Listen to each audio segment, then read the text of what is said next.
അപ്പോൾ സുഹൃത്തുക്കളെ, ക്ഷേമ പെൻഷൻ്റെ കാര്യത്തിലും ഏകദേശം തിരശ്ശീല വീഴാനുള്ള സമയം അടുത്തുകൊണ്ടിരിക്കുന്നു. അപ്പോൾ കഴിഞ്ഞ ഒരു 10 ദിവസം മുമ്പ് ഇങ്ങനെ ഈ പ്രവാസികളുടെ പെൻഷൻ കിട്ടുന്നില്ല എന്നുള്ള ഒരുപാട് പേരുടെ വേദനകളും വെപ്രാളങ്ങളും ഒക്കെ കണ്ടിരുന്നു.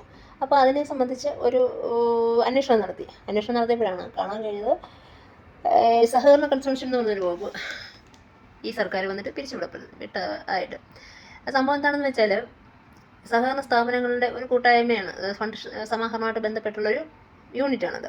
അതായത് ക്ഷേമ പെൻഷൻ പോലുള്ള പെൻഷനുകളൊക്കെ വിതരണം ചെയ്യാൻ വേണ്ടിയിട്ട് മുൻ സർക്കാർ LDF സർക്കാർ അവരുടെ കയ്യിൽ നിന്നൊരു വലിയ തുക ഒരു നിശ്ചിത പെർസെൻറ്റേജ് വെച്ചിട്ടുള്ള ഇൻട്രസ്റ്റ് വെച്ചിട്ട് സമാഹരിച്ചുകൊണ്ട് ഈ പെൻഷൻ മുടങ്ങാതിരിക്കാൻ വേണ്ടിയിട്ട് നേരത്തെ ഫണ്ട് കണ്ടെത്തുന്ന ഒരു സംവിധാനമായിരുന്നു. അങ്ങനെയായിരുന്നു ഇവർ ഈ കഴിഞ്ഞ 10 വർഷക്കാലവും പെൻഷൻ മുടങ്ങാതെ കൊടുത്തുകൊണ്ടിരുന്നത്. സഹകരണ കൺസോർഷ്യം വഴിയായിരുന്നു.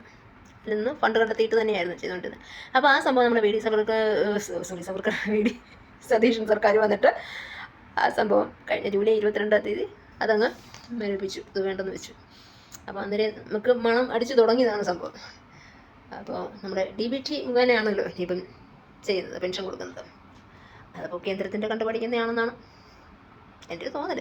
ഓക്കെ, അതായത് നമ്മുടെ LPG ഗ്യാസുമായിട്ട് ബന്ധപ്പെട്ട സബ്സിഡി കൊടുക്കാമെന്ന് പറഞ്ഞുകൊണ്ട് ആദ്യം നമ്മുടെ കേന്ദ്ര സർക്കാർ ഇതുപോലൊരു സംവിധാനം ഉണ്ടാക്കിയതല്ലോ. അപ്പോൾ ആദ്യം കുറച്ച് പേർക്കൊക്കെ കിട്ടുകയും പിന്നെ കിട്ടാതാവുകയും ചെയ്തു. പിന്നെ ഉജ്ജ്വല പദ്ധതി മുഖേന ഉള്ള ഗ്യാസ് ഉപഭോക്താക്കൾക്ക് മാത്രമാണ് സബ്സിഡി കിട്ടിക്കൊണ്ടിരിക്കുന്നത്. ഗാർഹിക നോർമൽ യൂസ് ചെയ്യുന്നവർക്കൊന്നും സബ്സിഡി ഇല്ല. 950 സംതിങ് രൂപയാണ് അവർ ഡയറക്റ്റ് കൊടുത്ത് മേടിച്ചുകൊണ്ടിരിക്കുന്നത്. മറ്റുള്ളവർക്ക് ഉജ്ജ്വലയിൽ നിന്ന് വരുന്നവർക്ക് 300 രൂപ സബ്സിഡി കിട്ടുകയും ചെയ്യും. അത് ഏകദേശം 95 ലക്ഷം പേരോളം ഉപഭോക്താക്കളുള്ള കേരളത്തിൽ, ഗ്യാസിൻ്റെ ഉപഭോക്താക്കളുള്ള കേരളത്തിൽ 3.4 ലക്ഷം പേര് മാത്രമാണ് ഉജ്ജ്വല വഴി കേന്ദ്രത്തിൻ്റെ ഗ്യാസിൻ്റെ സേവനം ഉപയോഗിക്കുന്ന ആൾക്കാർ.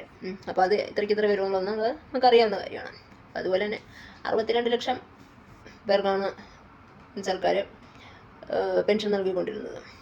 അപ്പോൾ അതിൽ 26 ലക്ഷം പേരെ മാത്രമേ ഉള്ളൂ DBT മുഖേന പെൻഷൻ വാങ്ങിക്കുന്നത്.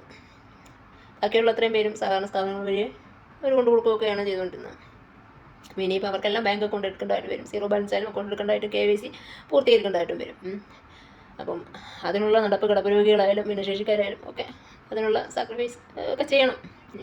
അപ്പം അതിൽ നിന്ന് പിന്നെ ഏറ്റവും മുന്തിയ ഇനം അർഹരെ മാത്രം കണ്ടെത്തുക എന്നുള്ളതാണ്. അപ്പോൾ പ്രയോറിറ്റി അനുസരിച്ചൊക്കെ ആയിരിക്കും. ഇനിയിപ്പോൾ എല്ലാവർക്കും കൊടുക്കുന്നവർക്ക് എല്ലാവർക്കും ജസ്റ്റ് നോക്കിയിട്ടൊന്നും പിണറായി സർക്കാർ ചെയ്ത് കൊടുത്തുകൊണ്ടൊന്നും ചെയ്യില്ല എന്നുള്ളത് സാരം. എത്രത്തോളം കുറയ്ക്കാമോ അത്രത്തോളം കുറയ്ക്കുക എന്നുള്ളത് മാത്രമാണ് PD സതീശൻ സർക്കാരിൻ്റെ ലക്ഷ്യം. ഓക്കെ, അപ്പം ന്യായീകരിക്കുന്നവരൊക്കെ ഒരുപാട് പേരുണ്ടാവും, ഇല്ല എന്നല്ല. അപ്പോൾ ന്യായീകരിച്ചുകൊണ്ടേയിരിക്കുക, ചോദ്യമോ കുറച്ചൊന്നുമില്ല, ന്യായീകരിച്ചോളും. എന്തായാലും അത്ര സുതാര്യത വർദ്ധിപ്പിക്കാൻ വേണ്ടിയിട്ട് ചെയ്യുന്നതാണെന്ന് പറച്ചില്ല. പക്ഷേ ഇതിൻ്റെ അപകടം തന്നെ കുറച്ച് കഴിയുമ്പോഴത്തേന് ഖജനാവിൽ പൈസയില്ല, മുണ്ടും മുറുകെ എടുത്തോളാൻ അപ്പച്ചനും പറഞ്ഞു കഴിഞ്ഞു, മേനനും പറഞ്ഞു കഴിഞ്ഞു. അപ്പോൾ ബാക്കി എല്ലാവരും കൂടെ ഒരുമിച്ച് ഒരേ സ്വരത്തിൽ പറയാനുള്ള സമയം വരുന്നു, ഇപ്പോൾ വരും. ഓക്കെ, അപ്പോൾ പെൻഷൻ മേടിച്ച് ജീവിച്ചുകൊണ്ടിരിക്കുന്നവരൊക്കെ ഉദാഹവ വരും കാലം. വിസ്മയങ്ങൾ പോരട്ടെ, വിസ്മയം ഇനിയും വേണം വിസ്മയം. ഓക്കെ, തൊഴിലാളികൾ പണിയെടുത്തോളൂ. ബൈ.